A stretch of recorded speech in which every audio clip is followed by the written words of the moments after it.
రిషబ్ శెట్టి నటించి దర్శకత్వం వహించిన కాంతారా చాప్టర్ 1 ప్రపంచవ్యాప్తంగా బాక్స్ ఆఫీస్ వద్ద అద్భుతమైన విజయాన్ని నమోదు చేసింది. ఈ చిత్రం తన ఒరిజినల్ వర్షన్ కన్నడలో సంచలనంగా నిలిచింది. కన్నడ ఇండస్ట్రీలో హిట్ గా నిలిచిన ఈ సినిమా ఏకంగా 200 కోట్లకు పైగా గ్రాస్ వసూలు చేసి కన్నడ సినిమా చరిత్రలో ఒక ముఖ్యమైన మైలురాయిని చేరుకుంది. ఈ అద్భుతమైన ప్రదర్శన సినిమా పవర్ ను, కర్ణాటక ప్రేక్షకుల నుంచి లభించిన ఆదరణను స్పష్టం చేస్తుంది.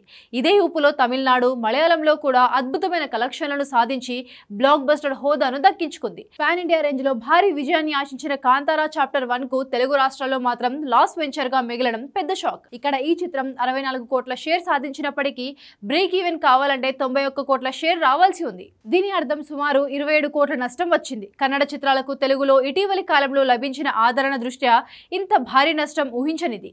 బలమైన ఓపెనింగ్స్ వచ్చినా లాంగ్ రన్ లో నిలబడలేకపోవడం, పోటీలో వెనుకబడడం వంటి కారణాలతో ఈ రికవరీ మార్జిన్ ను అందుకోలేకపోయింది. ఇండియాలో అద్భుతమైన కలెక్షన్లను సాధించిన ఓవర్సీస్ లో ఈ చిత్రం డిజాస్టర్ గా నిలిచింది. ఓవర్సీస్ లో బ్రేక్ ఈవెన్ సాధించడానికి ఈ సినిమా $7 మిలియన్ అంటే సుమారు 58 కోట్లు వసూలు చేయాల్సి ఉంది. కానీ కేవలం $4.71 మిలియన్ మాత్రమే, అంటే సుమారు 39 కోట్ల గ్రాస్ మాత్రమే వసూలు చేయగలిగింది. సుమారు $2.29 మిలియన్ నష్టం చవిచూసింది. కన్నడలో సృష్టించిన సునామీ ఓవర్సీస్ ప్రేక్షకులను పెద్దగా ఆకట్టుకోలేకపోయింది. మొత్తం మీద కాంతారా చాప్టర్ 1 బాక్స్ ఆఫీస్ ప్రయాణం ఆ 2 చోట్ల తప్ప అన్ని చోట్ల విజయం సాధించింది. ప్రపంచవ్యాప్తంగా 800 కోట్ల క్లబ్ లో చేరినప్పటికీ తెలుగు రాష్ట్రాలు, ఓవర్సీస్ మార్కెట్లలో వచ్చిన ఈ 2 షాకులు తప్పలేదు.